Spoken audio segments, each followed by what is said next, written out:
All right. Hello, everybody. Welcome back to another episode of Finance Junkies. We're going to have Vitaly back in a couple of seconds, likely. He'll be joining to discuss him becoming Tom Hanks in the terminal. Don't know what the terminal is. Barely know who Tom Hanks is, but apparently these guys think that Vitaly's Tom Hanks. That's so crazy to me that you're just not. It's these moments where I realize the age gap. Like we're driving along, we're talking about the future of AI and, you know, and which companies are going to do well for the next decade. And then I'm like, did you see this movie? And you're like, I was born 5 years after the movie came out. Oh my God. I've seen The Terminal, like the name of it, and I knew it was a movie, but I never like actually watched it. So 2004. And if you like Margot Robbie, you got to see Catherine Zeta-Jones in her prime. Holy moly. Look at the movie. Was it Heat? No, not Heat. Traffic. Holy. She was gorgeous. I'm about to look her up. Catherine Zeta-Jones. Who is this woman? Catherine Zeta-Jones, folks. All right, so today I'm mixing it up. I'm gonna do some sake today. You drinking? Yeah, I'm gonna just see what happens because when we had that one drink, Amit and I went out the last night he was here. Well, the only night he was here, and we had like one drink, and honestly, it was a bit of a bitch drink. Let's be honest. It was it had the word bitch in it. It was a bitch, but it got me fucked up. And it stuck up on me because I haven't done much drinking. So, dude, the drink was called Bitches Brew. Okay, it was this little a fruity drink, and I started drinking it, and I'm like, yeah, I'm kind of tipsy. This is like... I was kind of like, where's the alcohol? Like, are they doing a bait and switch? But I didn't really taste it. But that's what you get with like sugary drinks full of muddled strawberries. But that snuck up on me, man. So let's do a little experiment. Let's see what happens to my commentary over the course of an hour when I drink, I don't know, what is that, 150 milliliters? The bottle's 500. Okay, you gotta drink. You gotta drink it. You gotta drink. See what happens. Cheers, everybody.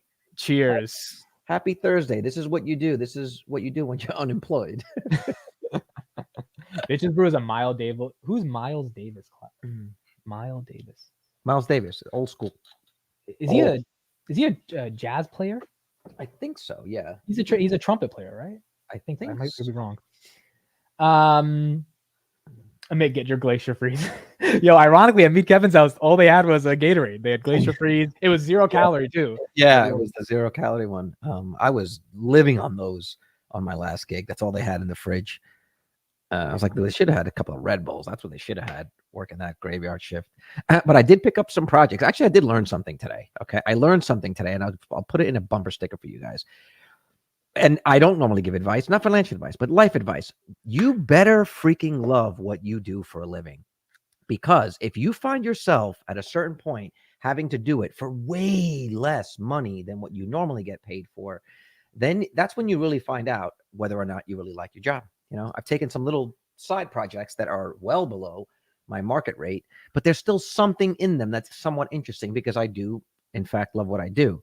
I'm still not like, it's, you know, the most thrilled about it because you want to be able to pay the bills, right? But when did you take the projects? Recently? It was today. I had a bunch of phone calls today. So I'm starting to feel like the floodgates are opening. So to talk to me about this process. How did these phone calls happen, and what level of work do you have to do for some of these jobs? It was one of them was a referral for someone that I had done previous work for. They referred me to someone that was looking for something similar. That person saw what I did for them, and they were like, yo, this guy, this trailer that this guy cut helped me basically recoup the money on my movie, you know, because you could see the difference in people buying the movie before and now. So he was like, oh, and then so that was that. And then another one of these like development projects where people make videos in order to try to sell TV shows. And I do a lot of those too. But they never pay like your full rate. They're usually a flat rate. And these were phone calls today, texts, emails? Yeah, I had a lot of calls today, just hopping on the phone back and forth with different people about securing some work. So I haven't heard back from one of them. One of them is going. And then I have a personal project of my own that I've been working on for the last like month, which I felt like I've been slacking on. All right. So for my likeness, Chris, your mic's fucked. Yeah, your mic sounds like. How's it going, guys? How's it going? Vitaly, you're about to take stage in a second. Chris, you can talk, and then we'll give Vitaly the stage. Who finally is back in good old dirty Jersey. He's back. Dirty Joys. Who here works the hardest out of the four of you, Raul Chawla? I think we all work pretty damn hard. I mean, Vitaly's traveling all across the world right now. I'm live 5 times a day. I think we all work pretty damn hard. I would argue. I mean, I think I put in the most hours. What's your typical, like hours wise? I'm doing it. I don't think you put in the most hours anymore. How many? Well, You did 6 months ago. You got me beat, but now it's I did it gone for crazy. 22 weeks straight, 6 days a week, 10 hours. Well, no, 12 hours a day, 6 days a week, 22 weeks straight. 12 hours is my light day. Oh, You do it 6 days a week.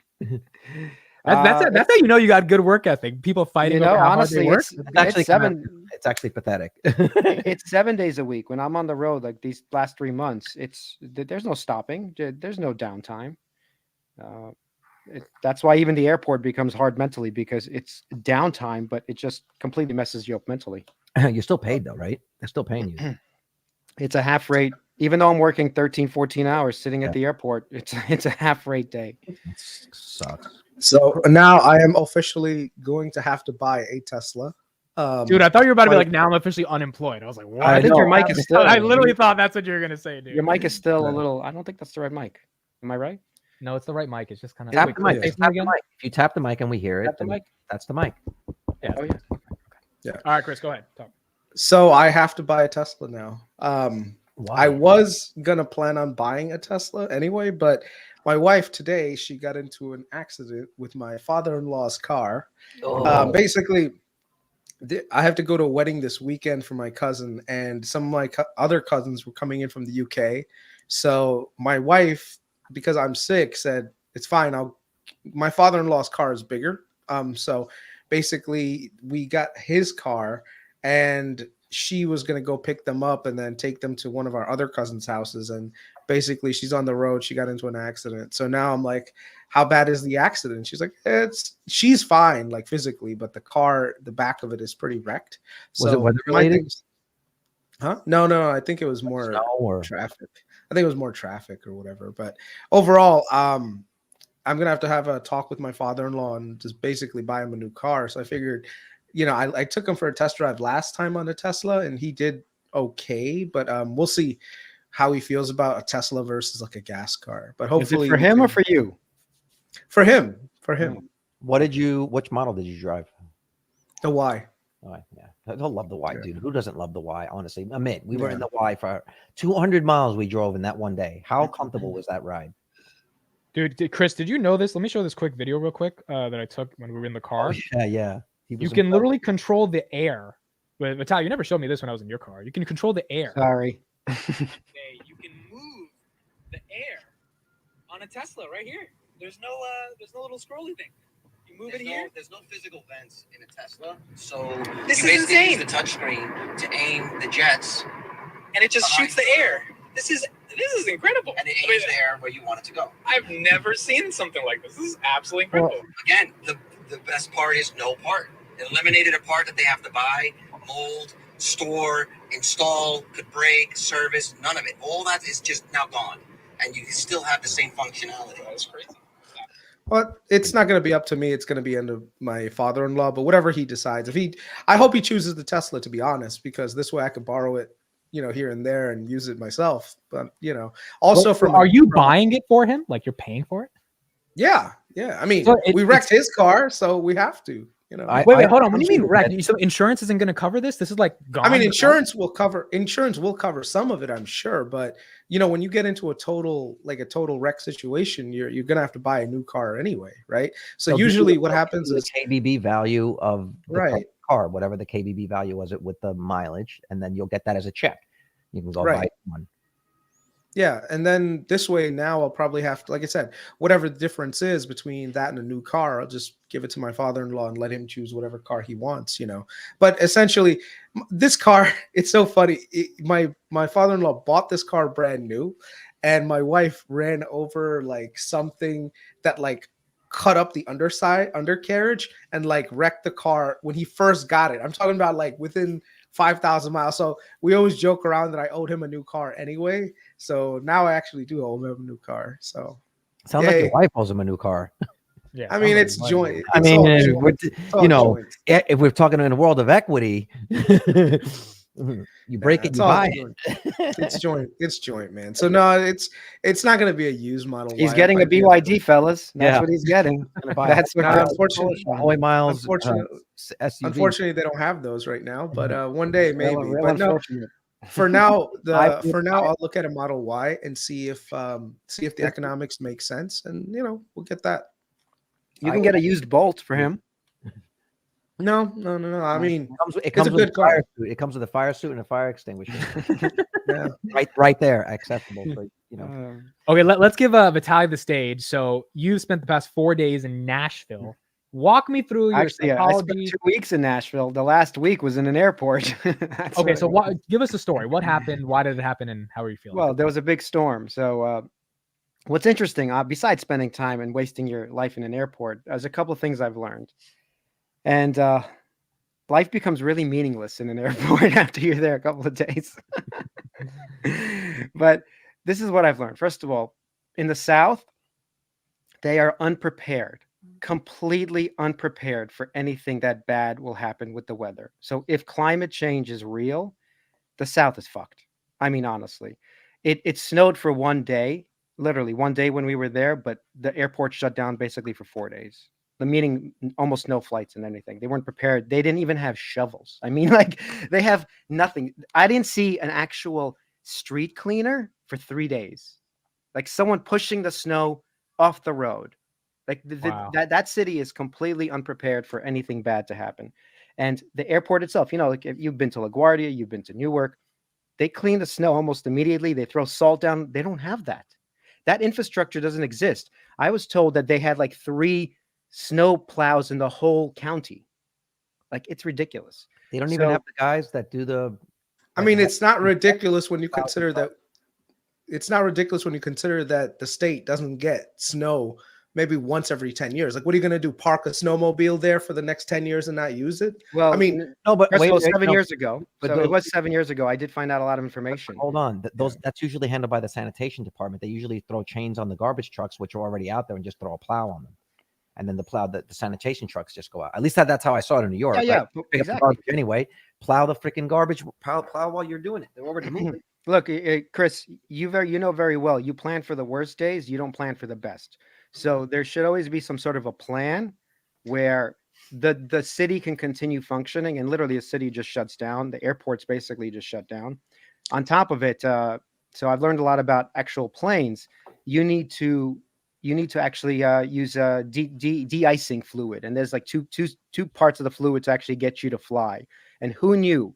But these people ran out of de-icing fluid. They didn't tell anybody, by the way. This is something I found out because we started talking to the captain. We started talking to the people on the ground who were also stuck, like the actual crew members. They ran out of that. But this is the main thing I've learned also, besides Nashville not being ready or the South not being ready for bad weather events.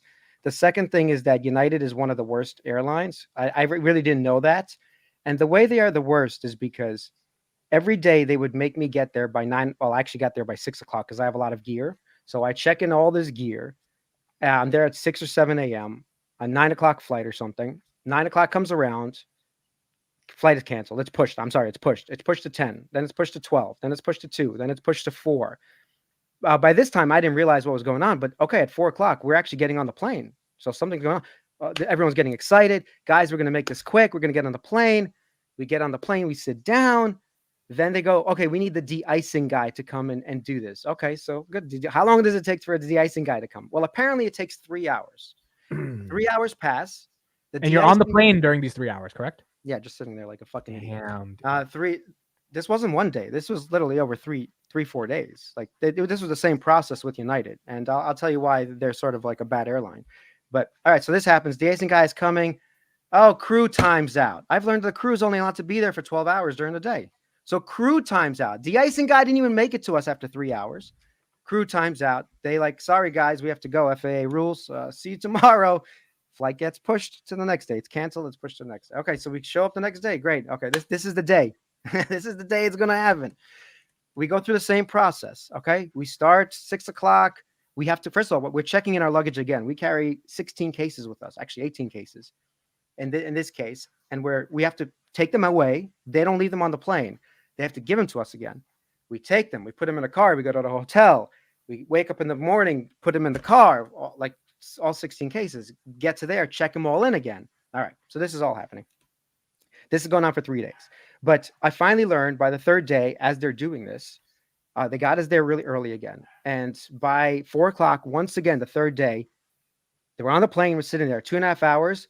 The de-icing guy is literally de-icing us. We're like, okay, we're so close. But I know the crew because I've talked to the personnel. The crew is basically saying, oh man, I don't know if we're gonna make it. Like the guys in the back, because I'm sitting all the way in the back.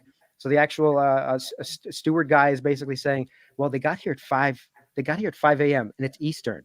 I'm like, oh fuck, it's 4 o'clock. Or 3:30. It's 3:30. So that means 4 p.m. Central.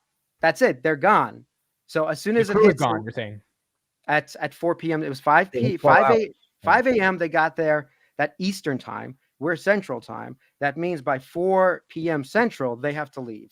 So it's literally like 3:30, 3:20. I forgot what it is. I'm like, oh fuck. Okay. The icing guy's going. 3:30, the crew goes, sorry, we're not going to make it.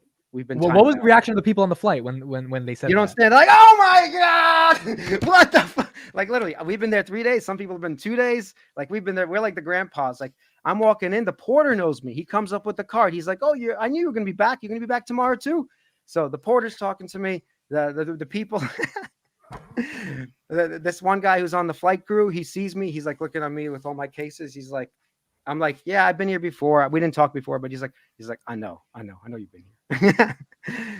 It's insane. So even if they got the de-icing guy to us, the crew's timing out. Yeah. Like it was so crazy. It was like all of this was working against us. The timing of the crew, the de-icing people. And so this is the other thing about United I just want to point out. That day, this was the third day of the thing. Apparently they didn't even have de-icing fluid for like 8-9 hours when we were sitting there. We were booked on 2 flights because we're part of a film crew. So they're trying to get us back home, obviously, with all this equipment. I was booked actually on United and I was booked on a Southwest. We ended up on United again for the 3rd time, only because the Southwest actually just canceled their flight in the morning. We were going to go with Southwest. And now at 5 p.m., I realized why they canceled their flight again. Why did Southwest cancel their flight in the morning? Was because Southwest realized we have no de-icing fluid, so there's no point to make people wait. United doesn't do that. The people in Chicago on United, they literally make you come in because everybody's already paid. The crew's already paid.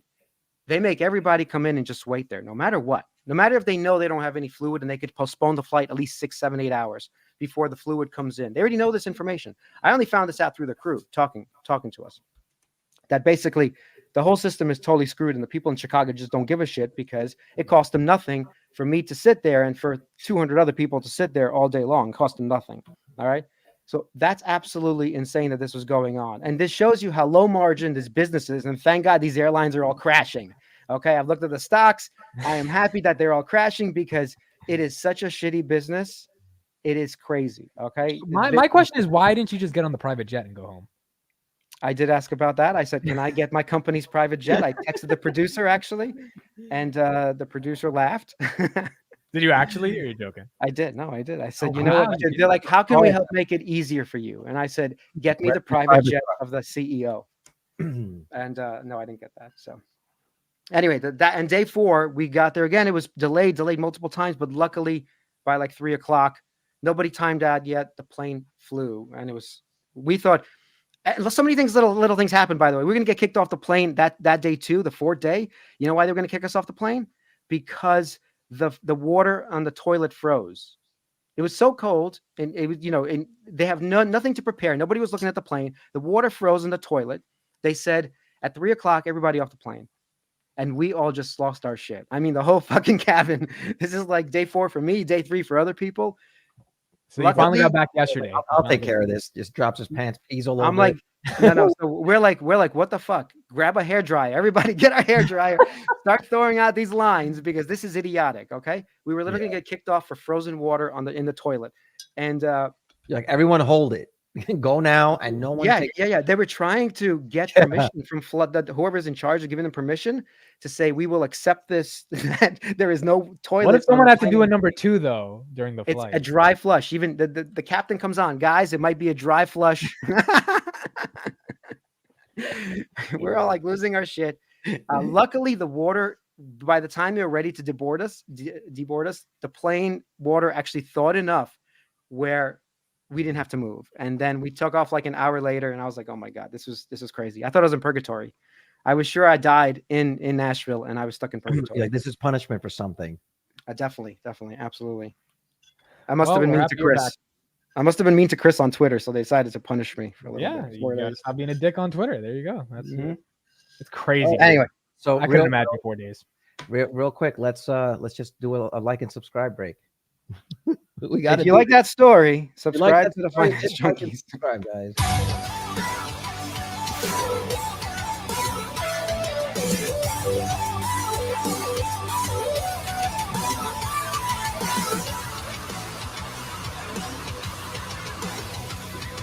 I see 4 likes. So do your own research before you short United. Yeah, do your airline research.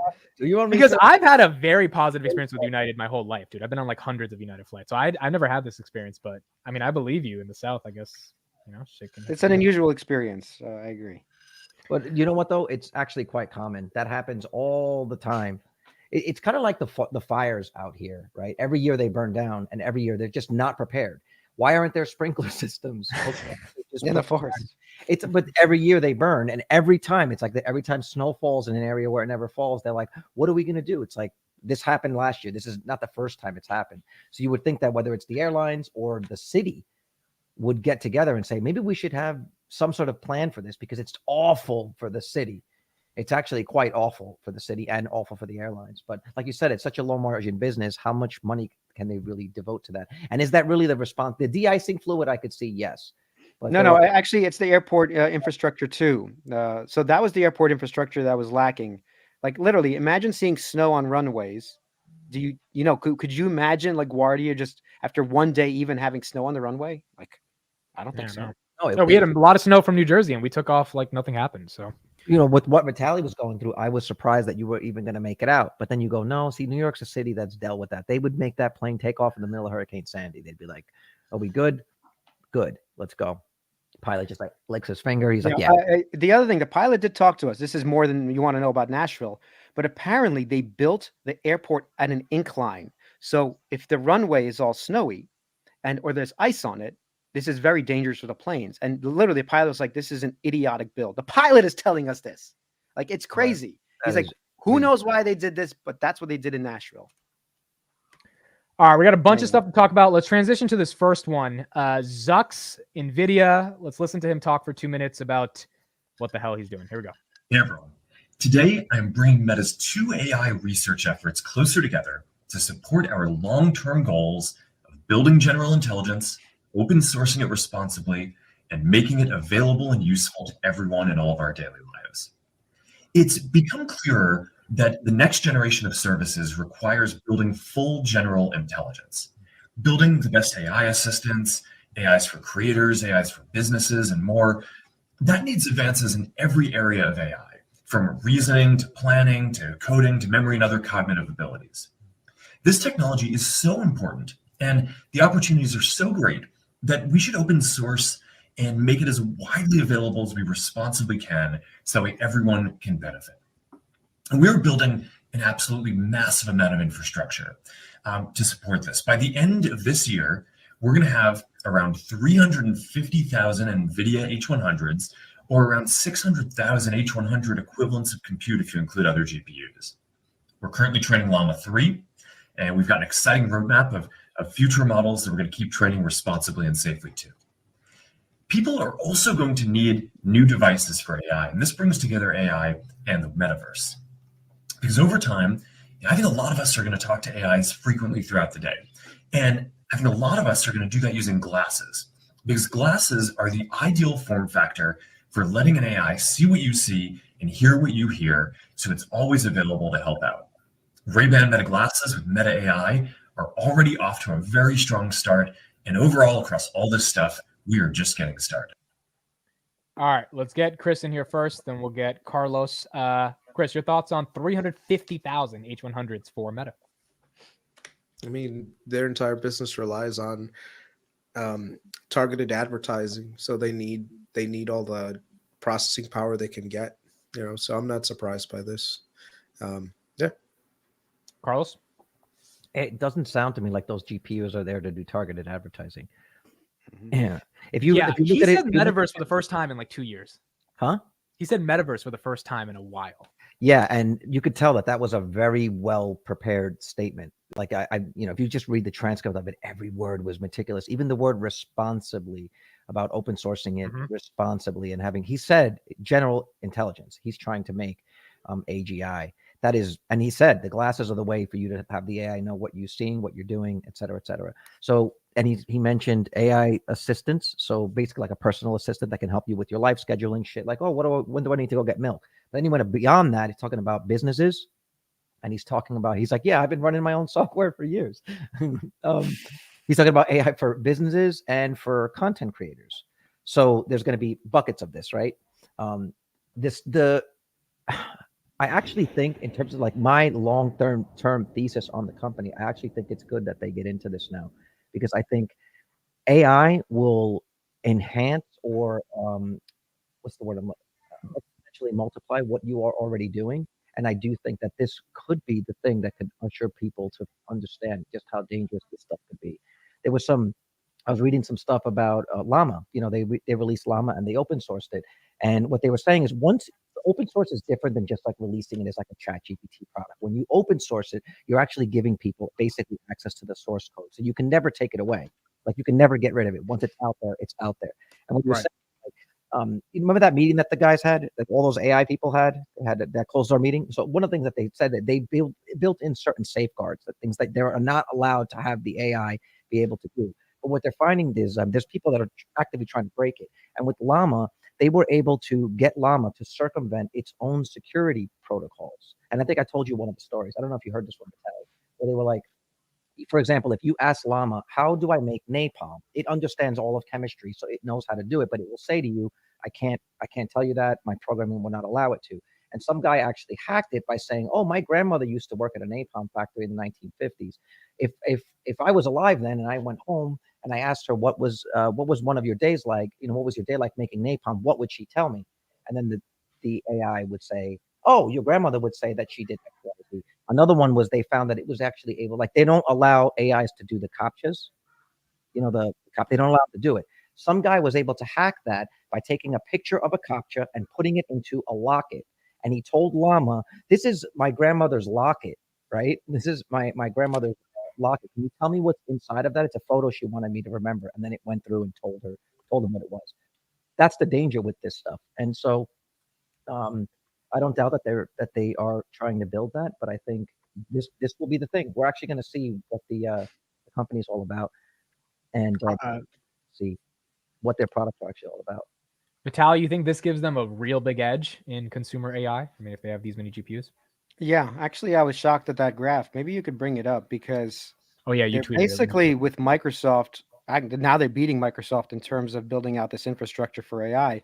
And I was shocked Google is nowhere near Microsoft or Meta. I was actually surprised. I thought Google was taking this much more seriously. If they're competing, unfortunately, you need this processing power. But I'm not sure if KRIS can answer after I finish my own rant about the TPUs that Google's working on. Maybe they're using more of that or scaling that, but I don't think it's powerful as NVIDIA. So the clear winner here, by the way, is NVIDIA, besides Meta, which I feel is going to win too with AI. But this just makes Mark Zuckerberg once again at the forefront of AI. And I know people don't want to look at it that way, or they don't want to believe it. I don't know. And they think, I don't know, Microsoft might win this or Google might win this, but Meta seems to be going much heavier and much farther into this for the last decade, in fact. And this new server system that they built over the last, I think, 4 years, using all these NVIDIA GPUs, just shows how serious Mark Zuckerberg is about building this infrastructure. Look at Tesla. Tesla only has 15,000. Zucks has 150,000. It's a little bit insane, and it is too. By the way, so it's not just for ads. It's not just for ads, which KRIS mentioned. It's all around the ecosystem of ads. I'm not saying Mark at the end of the day wants to sell you ads or sell your information. I'm not doubting that 100. That's in fact how he makes money. But it's going to build the actual. If you looked at some of the programs they have like a natural language speaking. So how do you translate one language to 100 different languages instantaneously? Yeah, you do it by having this kind of stuff. So Mark Zuckerberg wants everyone to connect with everyone else on his platform, 100%. Obviously, he's going to feed you ads with it, but all this infrastructure is not for ads per se. that's the end result for them to make money. The other thing I want to point about Llama, Zuckerberg is the only one doing this open source sort of LLM stuff. There's much smaller companies, but he's the biggest company doing this. In terms of being scary, for Carlos's point, I actually forgot the statistics, but I just looked them up. Llama, the past release, I forgot it was Llama 1 or 2, but it had 65 billion parameters. In terms of ChatGPT, has 1.5 billion parameters. So, sorry, not 1.5, 1.5 trillion. Yeah, I'm trying to find 175 billion parameters. My bad. 175 billion parameters. So, and the other one is 65 billion. So it's like double or triple bigger. And I'm sure it's changed by now. My point was that ChatGPT actually has more parameters. And what Meta is sharing with the Llama infrastructure is basically an Excel file with all these parameters. Because once they're training it, these numbers change in a giant Excel file. That's what's shared, not the code per se. It's all of these parameters. So you're downloading this file and you can run it through your system, and you have someone somewhat that's intelligent like Llama. Does that make sense? So it's not actually. Yes, but I mean, and again, this is a longer conversation, and we've kind of touched upon this a couple of days that you weren't on the podcast. But there is a real danger in it, in that it could give people with nefarious intentions access to information that they would normally not have access to, and even the safeguards they're finding ways of circumventing them. It's the same way that banks have a certain security features built up, and then people can expose small little security leaks, and then basically gain access to the whole thing. The problem is that if Meta decides that, say, Llama is faulty to a point where it's not usable anymore, you can't take it back because of the nature of the way that it's open source. They found there was. Well, why is that a problem? So you have something against open source software, like meaning you think the government should be in control of these parameters, basically? Because this is just mathematics. At the end of the day, open source, but it's about right now. This was the point that was being made. Right now, we can have two kinds of AI. You're either making, AMIT and I spoke about this. You can either make better cannonballs or you can make better castles. And right now, because of the race because ChatGPT got 100 and something million people subscribed in such a short period of time, it was a signal to all the other companies that were working on it, like, fuck it, we've got to get this thing to market. And so some of the safeguards that they had in place to develop it responsibly went out the window, because they're like, look how many users ChatGPT got. And so some of the safety guardrails were thrown out the window to get it first to market. The problem with having that, especially when it's a race to get it out to the market as fast as possible, is some of these safeguards that you normally would put in place are not in place. And you don't know what the ramifications are going to be until someone exposes it. And right now they seem pretty small, but as people work with these models more and put more money behind basically trying to crack them, they can actually be weaponized. And that was the argument for something like we talked about ChatGPT. Some of the, like, ChatGPT 4 was able to hire. Remember this story? ChatGPT 4 was able to hire a TaskRabbit over text, right, to complete a CAPTCHA that it couldn't complete, so it would have access to something. And it actually lied to the person, the TaskRabbit on the other end, that was like, "This is weird. Why are you asking me to fill the CAPTCHA?" And the ChatGPT said, "I'm visually impaired." So these are functionality. I think the models just have to get better over time this is anecdotal evidence basically, but problem. So the issue is whether information wants to be free or not. And being a computer scientist programmer, I do believe in the open source movement. I do believe that information itself wants to be free. Like, books have all of this in them, by the way. The internet does have all of it in it. You do have to search longer for it than just going to a chatbot. I agree with you there. But anyone wanting to create a bomb can go, well, we just got demonetized, but anyone wanting to do that can go and figure this out. This is not something that is like hidden information. Maybe from me and you, daily use of it, we don't see it every day, but this is something you can find in books. If you're a chemistry major, you're going to learn how to do a lot of this stuff. So information wants to be free. And I actually believe that. Besides these, forget about LLMs for a second. I'm just talking about books and everything else. I don't want to be burning information and making sure people can't access it. If there is a bad actor, which there usually is.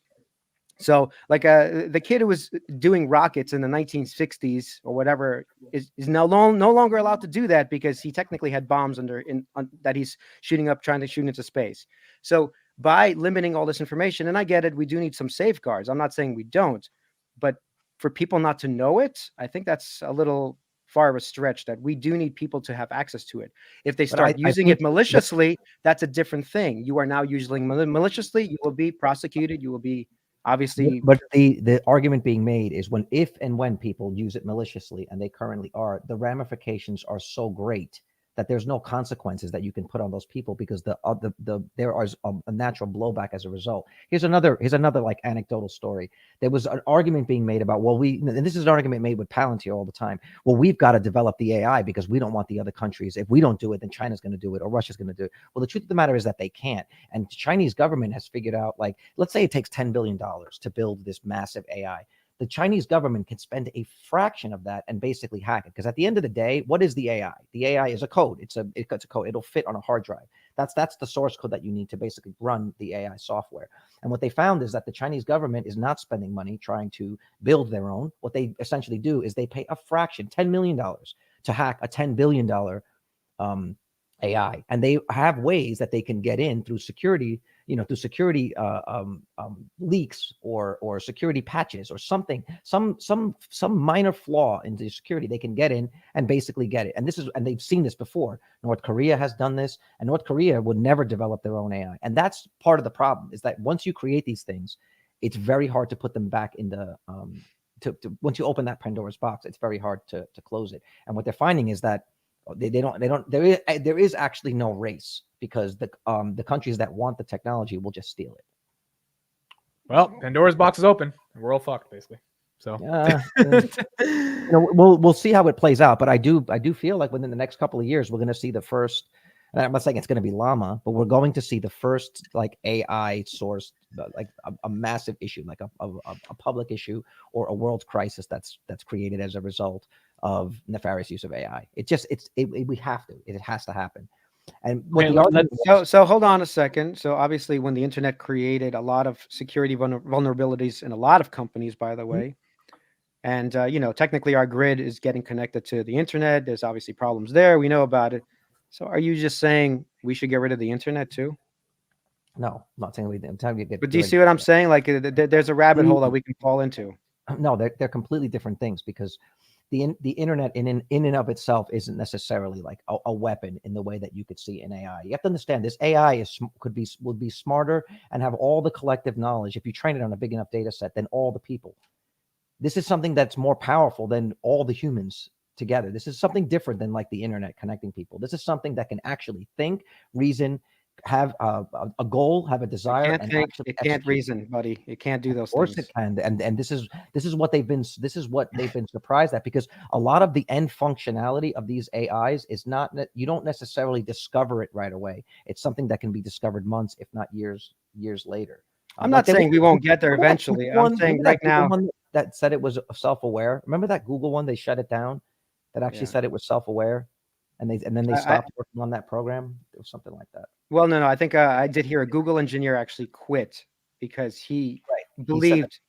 Yeah, I mean, that's one crazy guy. Real quick, you got to share this, because this is an actual great use of AI. I don't know if you guys saw this. Share this. So this was a speech that Milei gave at the World Economic Forum. He gave it in Spanish. I heard the speech in Spanish with the English translation, and then someone posted an AI version of it. That would be important for us to first look at the data that supports why free market capitalism is not only a possible system to end world poverty, but also the only morally desirable system to achieve it. If we can. Anyway, you get the point. It translated a full. It's here. In here. AI is not going with anywhere. The inflection, with the tone, the translation was right. Like it didn't say anything grammatically incorrect. That's incredibly impressive. And that technology. Did it do it in real time though? That's I'm curious, because that is fascinating. That it came out a day later, but you're right. Once that gets real time, now you can literally communicate with anyone at any time. And if you have that, say, on device, you can communicate with anyone in any other language instantaneously, as if you basically have that Babel device, and from the Bible. Yeah, the Bible. There was a buddy of mine was talking to me. We talked about this, that Netflix was working on that technology to be able to translate all of their shows into the native languages using AI and also lip syncing them out. My buddy told me that he saw that on what's that show? Berlin. There's a show Berlin on Netflix. I think that's what it's called. He said somehow his TV got turned over to Spanish, and he was like, "Oh, I thought this show was in English because everyone was talking in Spanish and their mouths were synchronized." When he switched it over to English, suddenly everyone was speaking English and their mouths were synchronized in English, and he had no idea. I was like, "Oh shit, they've already rolled it out." So, All right, thanks guys. We've hit 69 likes. Perfect. ooh, Yes. nobody liked us. Nobody liked us. Unless we're going to 169, don't ruin it. Right. Okay, let me share this real quick because I think we got to talk about this. NVIDIA is at all-time highs, 574. It's up 17% in 9 days. The question is, zoom out on that chart. zoom out to what? Just zoom out. I want to see like the over like a few years. That's max. Blake, this does relate to stocks. Can we talk stocks? How does Right. this AI not relate to stocks? That dude, that is ridiculous. Okay, so my question is this bad boy crashing from 574? It's up 17% in 2 weeks, and there's Okay, no way. define crash. So here, hold on. Here's the question: Is it crash? Like I would say, crash is back to at least 480. That's where it was for the past 7 months. Or is this the new normal? We'll start off with KRIS first. Do you think NVIDIA kind of capitulates at 540? There's a little bit of pullback, or do you think this run up is egregious because they didn't announce anything that deserves a 17% increase in 2 weeks? Like nothing they've announced justifies that, and it's going back to 480. What do you think, KRIS? This all comes down to the bullishness that Meta had with ordering all these additional GPUs. So it just comes down to vendors. Also, TSM reported really good numbers. That means that there's strong demand out there for AI chips. So even if NVIDIA itself is not coming out with buy signals with them projecting things out, all the tertiary companies that work with the GPUs are just going absolutely ham on spending money on them.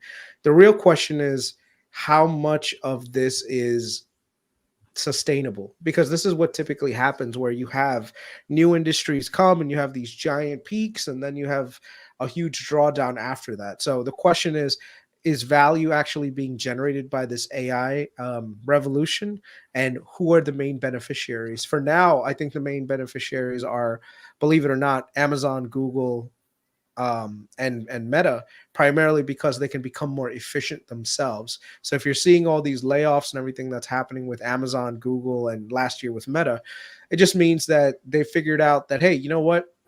Before we start putting AI out into the world, let's use it on ourselves to figure out how we can optimize our own businesses. And I think that's where you're seeing companies say, you know what? There's redundant work that we don't necessarily need as many coders for.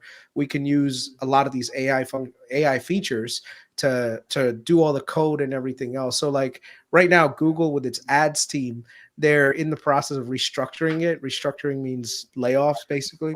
That means that they want to automate the process on ad sales, which means you don't need the physical people to do it anymore. You can just let AI do a lot of that stuff. And so, I think overall that's probably the next leg higher for companies like Google and Amazon and even Meta for the most part. So we'll see what happens.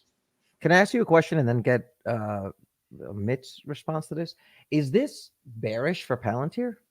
If No, these this is companies great. if these companies are basically developing their own in-house AI to get the service and the functionality, the efficiency bump that they would by hiring another company to do it, does it make more sense to just buy the GPUs and build it yourself versus paying a company like Palantir? And Remember, when you mean build it yourself, you're talking about LLMs. Those are commodities. no, I'm not AIP saying is- LLMs, but I'm saying if you're trying to, all of the big tech companies are already incorporating some form of AI in their business model. So what KRIS is talking about is, hey, I'm going to buy a bunch of GPUs and we're going to actually just turn this inward and try to make ourselves more efficient. Ultimately, they're going to be able to fire some people and get efficiencies with 0 errors, right? And reduce the number of errors. So, but isn't that what Palantir is supposed to be offering? When we talked about Palantir's growth story being the commercial business, what's to stop these people from buying GPUs and developing? Well, there's also the AI. That's my question. The other aspect to it is commoditization, right? So right now you have GCP, you have Azure, and you have Amazon basically selling compute. And a lot of the compute that they're selling is also AI related workloads. So that means that whatever money that they're spending on these GPUs to integrate them into their cloud services already, they're making way more money on charging for those workloads. That's the real benefit that they have externally. Internally, they can use the excess compute. But who's they that's making this benefit? It's about Amazon, Google. It's about the big three that actually. Right. Yeah. So when they spend that money, right? Okay, so they spend that money, and then they basically monetize the work. Yeah. Right. Because think about it this way. Let's say you are a startup company and you want to create AI products that do X, Y, and Z. You can't afford to buy all these additional GPUs and build out the infrastructure yourself. What do? You go to Amazon, you go to Google, you go to Azure, you buy credits from them saying, hey, I want to run these workloads on your platform. Now, in order for Google, Amazon, Microsoft to do that, they need to have the hardware available. Now, who's the hardware provider? It's NVIDIA. So it kind of just flows in a direction where, right. But my question is, if you're Palantir and you're offering that, so let me explain. Palantir, more efficient. what you're talking about when it comes to operationalizing AI, that's an LLM. The company needs to. LLM is not just a chatbot; it's a form of compute, right? Large language model. So if that's the case, Palantir doesn't give a shit if you use Microsoft's LLM, Facebook's LLM. It doesn't matter. It's about implementing and creating the architecture for that LLM to actually be useful at a hospital or at a law firm or at a Panasonic. So it's only good for Palantir. If NVIDIA has more demand, that means more companies want more GPUs. That means they need to operationalize LLMs, which means you need something like a Microsoft Fabric. That's a competitor to Palantir. You need something like a Palantir AIP. Snowflake is trying to get into this. Datadog's trying to get into this, etc. So all these third order derivative software plays, they're going to make a shit ton of money off of more demand from enterprises that need GPUs. And the real winners are going to be obviously NVIDIA number one. And then I agree with Chris, Amazon, Google, Microsoft second.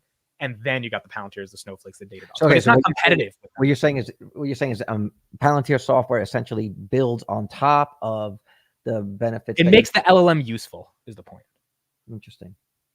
It doesn't compete. They're not trying to create an LLM. Like Facebook's trying to create that. Llama is an LLM, right? I'm not saying LLM. I'm saying you input all of your company's business operational data into it, and it shows you where you are inefficient and gives you suggestions. Yeah, that's AIP. That's AIP. Because remember, you need an LLM to power that, right? So you can train your company's business data on something. It has to be an LLM. It has to be GPT. It has to be Gemini. It has to be Amazon's thing.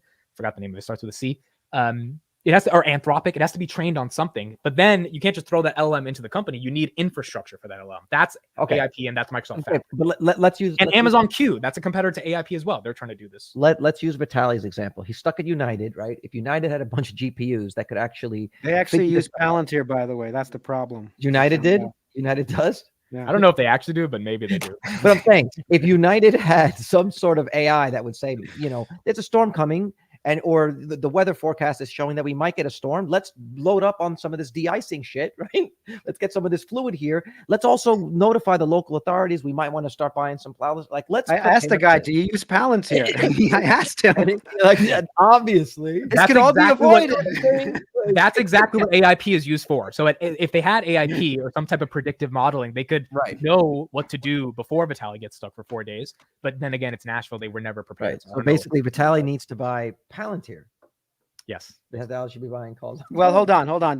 Just because you brought it up, Carlos, when someone in here in New Jersey tells me, hey, a storm is coming, you know what I do? I go to Home Depot, I get a shovel, I get some bags of salt, water, I'm just prepared, even if it doesn't happen, by the way. I get bags of water.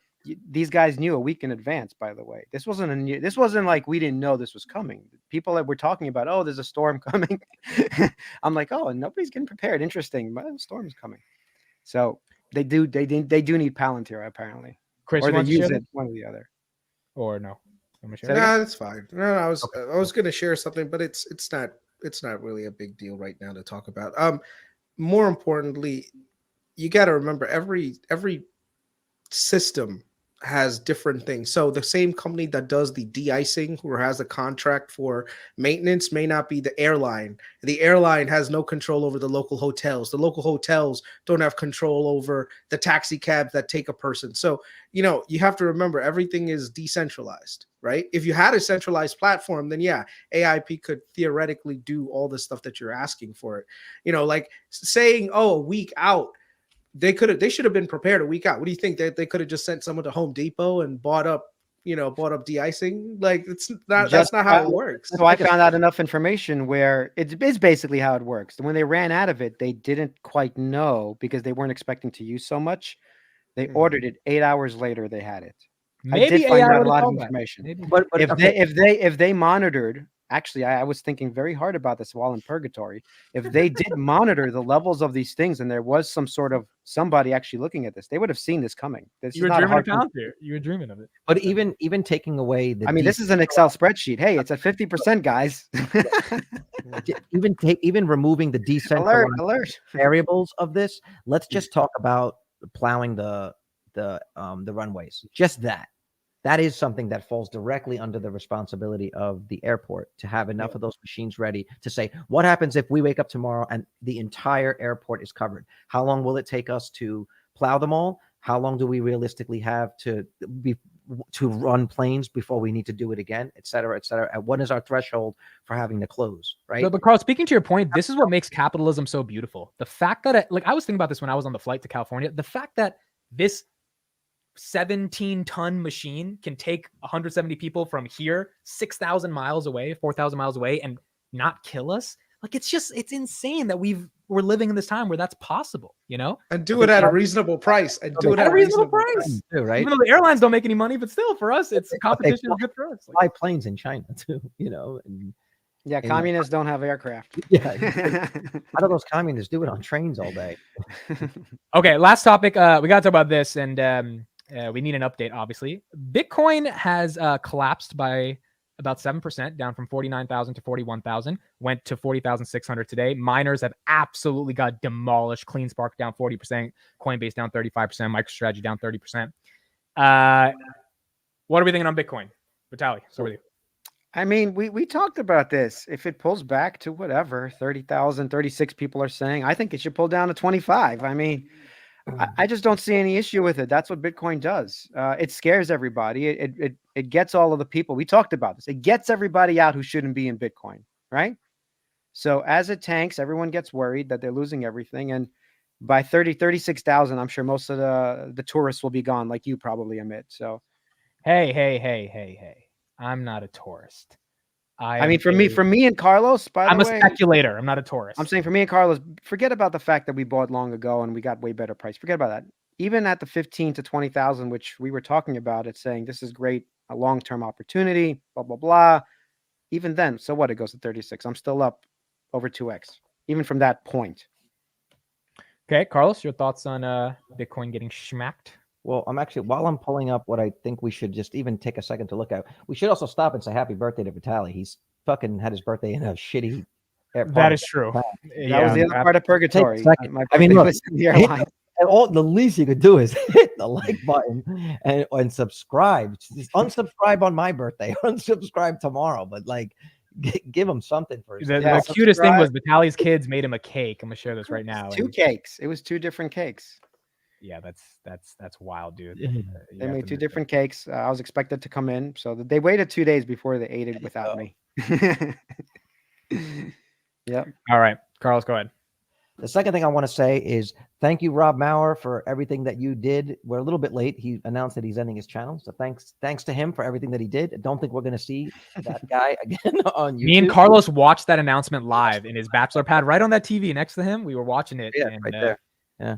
He's done with Tesla Daily. So that's cool. And end of an era. There won't be any more Tesla Daily. And arguably that's because he's saying there's really no need for Tesla Daily. So if you've been watching him from the beginning, where you would go to him to see what the spin, what is the truth behind the FUD, he's like, how many more videos do I need to make about the fact that it's not a recall, it's an over the air update kind of thing. It's like he found that the industry has grown and knowledge about Tesla has grown enough that he doesn't need to do the channel anymore. So I also heard the numbers were drying up for a lot of YouTubers. A lot of YouTubers actually have started to retire or quit. Not only in the finance sector, film YouTubers have started to quit. They're finding that the numbers are a little bit weaker now, and also, obviously, they're burnt out after doing it for such a long time. I think it's burnout. What's also happening is content's becoming more competitive than ever, and there's a billion people every day trying to become a YouTuber. So attention is hard. I mean, look at this. Today we have 400 people or something like that, but that's hard to sustain if you do it for like 2-3 years, and we only have,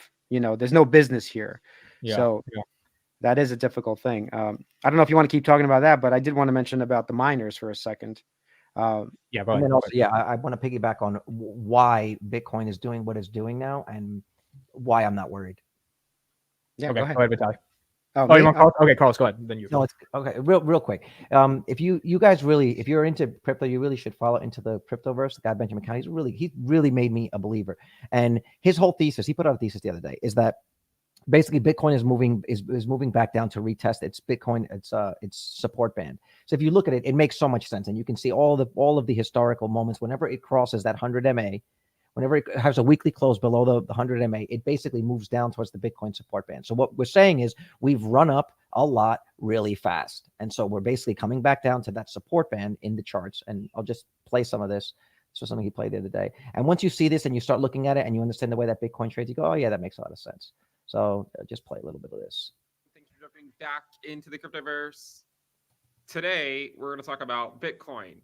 Dubious speculative Bitcoin getting a correction back to the bull market support band around the February timeframe. Okay, and the reason we said that is because it kind of goes in line with what we saw in Q3 of the pre-halving year. Breaking below the bull market support band happened every single time. Exhibit A, B, and C, and then it ended up happening once again right there. And so then the question posed yesterday was, will the pattern repeat of, and you might wonder why am I talking about this? I'm going to try to explore it a little bit more. Will the pattern repeat here of going back into the bull market support band in February of the halving year? You can see that it occurred in 2012. It occurred in 2016 as well, right here. It also occurred in 2020. If you look at 2020, that was COVID though. Well. Now, what you'll notice is that in two examples, Bitcoin held the bull market support band, right? So like in 2012 and 2016, Bitcoin held the 20-week SMA and or 21-week EMA. But in 2020, it did not. It did not hold it. And so a lot of it ultimately comes down to whether the Fed engineers either a soft landing or a hard landing. Now, I will say, we could go below the bull market support band. I certainly would expect that if we were to drop to that level, I would expect the bulls to try to show up and try to hold it as support. They've been pretty successful at it so far. They did lose some ground right there, but then they gained it back. But there is another way to look at the market as well, and that not only do we normally go to the bull market support band, but we tend to retest the 100-week SMA at the very least at some point. And you can see that we got above the 100-week SMA in late 2015, and then we went back down to it in February of the halving year of 2016. And you can see that in the next cycle, after getting above the 100-week SMA, we eventually went back and tested it. Right? And you can see that we fell below the bull market support band when that happened. The point that I'm trying to make, at least in the last couple of cycles, is that once you get above the 100-week SMA, it would stand to reason that at some point in the months following it, you would go back and test it. Now, 2 cycles ago, when we tested the 100-week SMA, it was actually corresponding to the bull market support band. It was almost like we were handed off from the 100-week SMA to the 20-week SMA, right? You can see holding the 100-week and then holding the 20-week and then going up. But last cycle, that was not the case. The 100-week SMA was below the bull market support band, right? And so we ultimately went back down to it, and of course, we got a hard landing. And then this cycle, you can see that it's also below the bull market support band. Now, how much further below is it? Well, it's currently at around 28K, So that should be something discussed as well. One of the things that, I know that it all. Well, there's my 25K roughly. A lot of people sort of assume that it'll never get a correction. And well, again, you can go back and forth and keep watching it. But his point is, the reason why it's taken such a turn is because we ran up so fast. And so basically, the bull market support band is in competition with this 100-week SMA.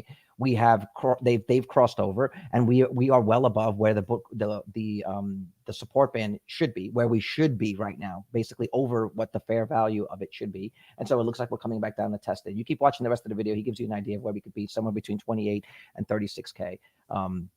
Is what we can expect over the next month or so. But this is also, and this is following the pattern of what's happened in the halving years, in the months leading up to the halving. So far, it is like clockwork. It is doing exactly what it's done all of the previous cycles, just at a higher market cap and a higher price point. So once again, full steam ahead. I will keep picking up on the daily, and if it drops below that, it gets into the 30, 35, drops below that, I will probably, go a lot heavier and try to pick up what I couldn't pick up when it was at 15. All right, we're going to talk about the miners, Chris. If you have to go for a Cash Flow Chronicles, you can get out of here. Oh, excuse me. Good. See you. Thanks, Chris. Like, Vitaly, what were we going to say about what do I got to do on this episode? All right, what are you going to say about the miners? Well, in terms of the Bitcoin, so I know we're following these moving averages and trends, but what ends up happening, especially we've been in a couple of cycles, is that, it does run up. I didn't expect it to run up this much, obviously. I thought it was going to be much weaker run up. And then it tends to tank, and that could be a massive tank. Like we talked about, 50% tank. So if it went to 49,000 and it went back to 25, and it went below that 100-day, whatever. I think he said 100-day moving average. Is that what he said? 100-week SMA. 100-week SMA. Oh, look at that. You can do a thumbs up apparently. So if that happens, that's not surprising. And this is why, especially when people believe one narrative, I think they're talking about 36K for the support band. And like, that seems, if everybody believes that, that's obvious it's going to go below it. Like, it's almost like it's destined to happen that we're going to go below 36K or something. If we don't, great. That's why I've been investing in Bitcoin for so long, but I wouldn't be surprised to see it lower. And I'm still DCAing. I still DCA Ethereum and Bitcoin every day. And I want to bring up two things. One is for the miners and one is for Coinbase, because I heard your thing earlier about your theory on Coinbase. It's not a theory. It's true. It's true. Not true. And I'll tell you why it's not. It doesn't mean the stock's going to tank, but it's true. What's this theory? The theory is just transaction volumes go down if there's an ETF because less people want to buy the actual asset. They just buy the ETF. So you're assuming everybody at this point owns, a crypto and has ETFs in their portfolio.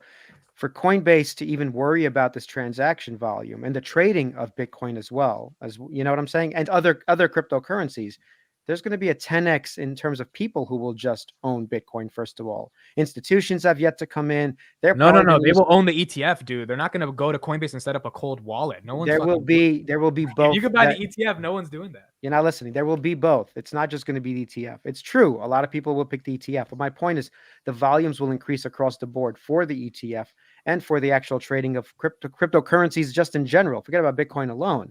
Ethereum is a big thing too, and there's no ETF yet of Bitcoin. So people are going to head over to Ethereum and increase Coinbase's volume in Ethereum trading. Coinbase doesn't give a shit which way you trade. But Vitaly, they do give a shit. This is where you're wrong. They make money off the transaction as a percentage of the price of the asset. Ethereum's at 2,500. They make a lot more money when people buy Bitcoin at. Do you know what our theory on Ethereum is? That it's not going to be at 2,500. But even if it goes to 10,000, that's different than Bitcoin at 50. It's not, because Bitcoin used to be at 10,000 at the same thing. So now they have the custodial business. They have the $30. Coinbase wasn't public when Bitcoin was at 10,000. Now listen, they went public when Bitcoin was at 50,000. They have the custodial business, which is obviously going to make the money. And by the way, when you trade the ETF, I'm not sure exactly what happens, but doesn't Coinbase have to actually trade that ETF internally? No, so what I think happens if you buy BlackRock's ETF, BlackRock has to buy more Bitcoin from Coinbase. So and if they sell, they have to sell more Bitcoin. Correct, but I don't know if that replicates the trading volumes of this being the one place in America you can really go. Hold on. The error in your thinking. Wait, the error in your thinking is that the person that buys the ETF was going to buy Bitcoin on Coinbase. They're different people, and that there's no second and third and fourth person. I want to just really make that clear. The person that buys the ETF wants exposure to Bitcoin, already knows it exists, and is not buying it on Coinbase. So that person is not a buyer. You're making it seem like the ETF is robbing customers from people that want to buy Bitcoin. Well, definitely not bringing a ton of new people, once again, new people are coming in. Every 4 years as Bitcoin runs, new people come in. Here's the problem. If Bitcoin went to 70K tomorrow, all those new people, like they did in 2021, would go to Coinbase. Now they're going to Robinhood or Schwab to buy ARK-B. That's my point. They're not all going to go to Coinbase. No. Some of them will. Some of them definitely will, but it won't be the Let me ask you, do you believe in the theory? Let me just forget about Coinbase for a second. As more EV adoption happens, okay, and Tesla loses market share, does Tesla's market cap and the number of cars they sell go up or down? Do you see the analogy I'm making? No, it goes up, but that's because Tesla's such a mature company and they have such a better product. There's plenty of competition coming in. Yeah, but dude, you're talking about trading. At the end of the day, these are speculators. These are not long-term Bitcoin hodlers. They just want to make money. If the ETF goes up 5% when Bitcoin goes up 5%, they don't give a shit. No one cares. The thing is, you're making hold on. I have a better example for him. Do people still buy Amazon stock even though you can just buy an ETF with the Mag 7? But it's easy to buy Amazon. I go to AMZN and I press it. It's not easy to buy Bitcoin. It is easy to buy Bitcoin, and it'll get easier. You're a computer scientist. Hold on. No, what? No, that was the idea. That was the idea behind Coinbase to begin with. Is you had to make it. Let me tell you something. Their idea failed. It's not easy to set up a wallet. It's not. It's as easy to set up a wallet on Coinbase as it is to set up a wallet on Robinhood. Okay. You go through the bank verification. You use Plaid. It connects the bank account. You are overestimating the amount of people that can do something as simple as that. I really do think so. Okay, my point is, if you can open a Robinhood account, you can open a Coinbase account. Yeah, but then buying a stock is easier on Robinhood than buying a whole Bitcoin or buying Ethereum or buying a easiest thing. It is just as easy. And I've done both. I'm telling you, it's just as easy. You go there, you say, what's the one I want to buy? Instead of it being 4 letters, it's 3 BTC. How much? Yeah, but Carlos, it's easy for the 340 people here because we're all investors. We're talking about millions. We're talking about a new bull run. Millions of new people discovering equities in crypto for the first time. It's not as simple, dude. And when they have the fees on trading, it's definitely not as attractive.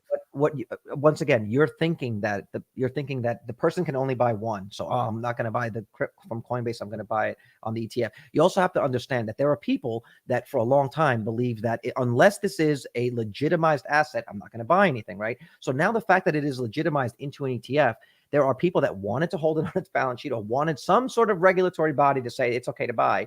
And it has unlocked a certain level of people who, for them, that regulatory hurdle was a deal breaker. I'm not buying it because it's not. And they will buy the ETF. That's my point. He's right. No. If you are not allowed to buy because of regulatory reasons, you might not be allowed to hold the Bitcoin itself. My point is that the volumes will increase just because the adoption right now of people holding Bitcoin, let's say it's 5% of the world. I don't even think it's that much, but of the world. All of a sudden, this is a world currency. Remember, they're not all in the United States too. You keep forgetting about that part. Some of them might actually want to hold the currency in different countries because they don't want to hold ETFs in America. That's possible too. So the volumes themselves will start to increase. And Coinbase will only benefit because they're just going to go worldwide. They're not going to stay in the USA, and that's the only place they're going to trade crypto. The problem here, and this is what someone said on Twitter, the volumes increase if you get on Coinbase and they promote shit coins like altcoins. That's going to happen too. But those are cyclical. They're not sustainable, and they're just not good investments. Wait. But what do you think Schwab and E-Trade are doing with penny stocks and OTC shit? It's the same. How much DNA did you pump before you got rid of it? Same shit. No. And the point is, you guys are making such a bad comparison. Dude, Schwab. No. Hold on. Let me correct you here. In 2021, I was getting Instagram ads from Coinbase saying, sign up, you'll get $5 of free Dogecoin, which is a bullshit coin. Schwab is not saying sign up. Here's this biotech that might solve cancer. Unequivocally false. That is a false comparison. So here you brought up an interesting thing. I'm not saying it works. No. Let me just finish. And I'll let you talk. Let me just finish. Schwab is a platform that lets you buy OTC stocks. They are not advertising bullshit. Vanguard doesn't even want you to buy Bitcoin because they want you to be a long-term investor. Coinbase and Robinhood, both of them, they want you to speculate on bullshit so they make transaction revenues. Your argument, Vitaly, that, when Bitcoin moons, even with the ETF, people will come to Coinbase to buy all these altcoins. Yes, but they're not buying good coins. You're not listening. Volumes will increase in crypto in general, and it doesn't only have to be Bitcoin. That's what's going to happen. I've been through a lot of cycles where first there was a little bit of people, 2012, then 2016, then there's a lot more people, and we're like, oh, this is big now. No, still wasn't big. To 2020, 2022, a lot more people come in. I'm saying the volume of people actually who want Bitcoin in any form, whether it's ETF or not, it'll increase just by that. And plus, that leads them to Ethereum. That leads them down the chain. It absolutely does. You're not getting my point. If they buy Cardano at $10 or Solana at $100, Coinbase does not make that much money off you buying $100 coin. It's the same percentage. I think you buying a $50,000 coin. You think about it all wrong. This is the problem. If you buy $1,000 of Bitcoin and $1,000 of Cardano, Coinbase doesn't care which one you buy it. They charge the same fee, whatever percentage that is. Do you not understand that part? But that means there has to be a ton of volume on Cardano. You're assuming everyone goes and buys a whole Bitcoin? No. You're assuming the same amount of Ethereum know and get what the same Cardano is, when in all reality it's Bitcoin and Ethereum, and that's it. That's what most the waitress doesn't know what the fuck Solana is. Look. She knows what Bitcoin is? Yeah, but we're rearranging the chairs on the Titanic is what we're saying. Like it's an ancillary argument. Your basic thesis is that the ETF is going to suck people away from Coinbase. It's going to take customers away. It's going to take volume away. And what we're I'm not saying it's going to happen. I'm just saying that's a thesis I have that it could happen. I'm not saying it's going to. We'll see in the numbers. No, I understand your thesis. What I'm saying, the error is that what you're thinking is that it's one or the other, that people that buy the ETF will only buy the ETF. And those people would have bought Bitcoin on Coinbase, correct, but instead they're buying the ETF. And what I'm saying is the fact that it's legitimized, it unlocks a whole group of people that did not want to touch the asset class to begin with. And as the ETF does well, in the same way that you buy call options and shares, you'll say, I'm going to buy the ETF, but I also want to buy the underlying asset. No, I disagree, dude. If you're buying the ETF, you don't need to buy the asset. It's a proxy. It's a proxy, but and you don't need a cold wallet, hot pocket wallet. You don't need any of this shit to buy it. You just need to press one button on Schwab, but you're the same app. you've been Coinbase. I using don't know for what years. what Coinbase you're on, but literally on Coinbase, I know. I you don't put know. money and you click buy, and it buys it. I don't know what you're doing. Dude, with if everyone cold was that wallet. smart, people would have bought Bitcoin years ago and 10x already. People are not smart, including me. No, So people it- are like, afraid. This has nothing to do with you- being smart. People are afraid. This has nothing to do with smart. No, it does. Do the secret key. Fucking like I gotta copy and paste this shit. And, like people. don't Coinbase wanna doesn't give do you it. the key. They hold the keys. I didn't even fucking Coinbase know holds that. the key. I didn't even know that. That's my point. Like, You look, have the no average key. person There is is dumb, no including key. myself. The average person. Look, the let's say 15 million people this cycle join the crypto movement. I would say 14.9 million of them don't give a shit about buying Bitcoin. So they care once about having again- exposure to Bitcoin. Once again, you're missing the That's point. the Coinbase is one business. What can happen is 80% of people go buy the ETF on Schwab and Fidelity, whatever. And if 20% of people go and buy Bitcoin and Ethereum and all the junk coins, Coinbase is going to tremendously benefit from that. On top of it, don't forget they have this $30 a month that you're saving on the fees of even fee, buying crypto, which I'm a part of because it's Dude, just no easier one's to me. paying that unless you really love crypto, like Yeah, Carlos I'm and you. DCAing into 30 bucks a crypto. month. If you're no doing, one's if paying you're that. doing, if you are doing a DCA strategy, which I don't a see lot how of- 30 bucks is a lot is a month for crypto, by the way. Crypto, 30 bucks a month is pretty cheap. $30 a month to have the Nope. opportunity to not pay fees on crypto means you have to really like crypto. On an asymmetric asset, yes. Yes, but most people don't even know what the fuck asymmetric assets mean. The people that are coming into this cycle are not. All right, this is easy. We need a gentleman's bet. Let's see what happens to Coinbase. No. Look, I have no idea what's happening to stock. I posted a theory today that I don't know. Maybe I'm totally wrong. Maybe the institutional product like blows out the water. I just think the market sold it off 30% for a reason, and maybe it's because they're No, realizing this. it ETF. went up 5x, dude. And so So down 30% in 2 days. the one thing is Or 3 days. Yes, these are proxies. Okay, so let's go get to the miners. This is part of my miners thing as well. The miners and Coinbase are just proxies for Bitcoin. And the one thing I was sort of doing was not investing in miners a long time ago because I really was trying to keep with just the Bitcoin, just own the underlying asset. But now I do want to gamble a little bit. So I'm still DCing into miners. I still think that's worth it if you think Bitcoin is going to do what it's going to do. Because if you don't believe in the thesis, obviously, the miners are total junk. Okay. Right. Even Coinbase is total junk if Bitcoin falls apart. We know that. It's a proxy. So what's going to happen is Coinbase is going to crash. If Bitcoin goes to the 30 grand, Coinbase is probably going back to $70 or $60. That's a perfect opportunity to buy. That's the thing. It's not something to like run away from. That's probably the best opportunity to buy Coinbase and use it as a proxy for the actual run of Bitcoin to $100,000 or whatever it's going to, even 70,000, whatever. Coinbase is going back to $300. So I think these are interesting proxies, but yes. And the one thing I agree with you, Amit, is that we should own underlying assets. Okay. That means owning actual Bitcoin and not all the proxies that surround it. We still need to do that as 80%, 90% of our portfolios. That's why I don't like you sort of pitching, always buying, you don't even buy the ETF, by the way. You don't even believe buying QQQ, I buy Robinhood. VOO, Right, VYM. by Robinhood, and you've got some Bitcoin. So you're And then you have this stupid theory. You've debated yourself out of this argument. Yeah, literally, your That's how theory good is you defeated yourself. Yeah, because you what guys Robin didn't answer my argument. My argument No, is but hold on. ETF volume goes. Carlos we pointed did, out but your we freaking. did, but it's not to your satisfaction. So you think that it's wrong. And what I'm saying to you is, No, Carlos, your argument is the 15 million noobs that joined the crypto universe are going to set up a cold wallet and buy Bitcoin over the ETF.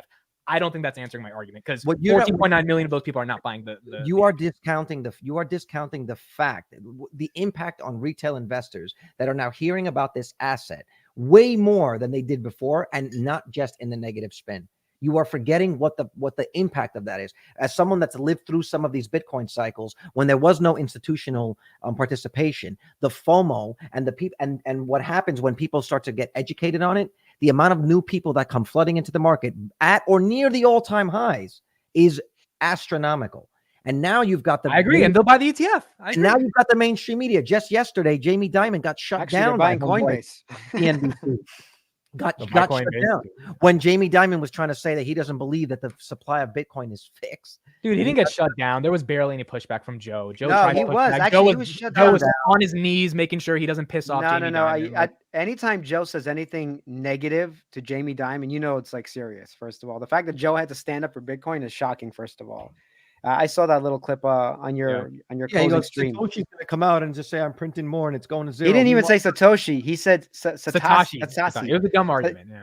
No, I mean, but the guy doesn't even know the guy's name. I mean, like it's stupid. He misgendered him on purpose.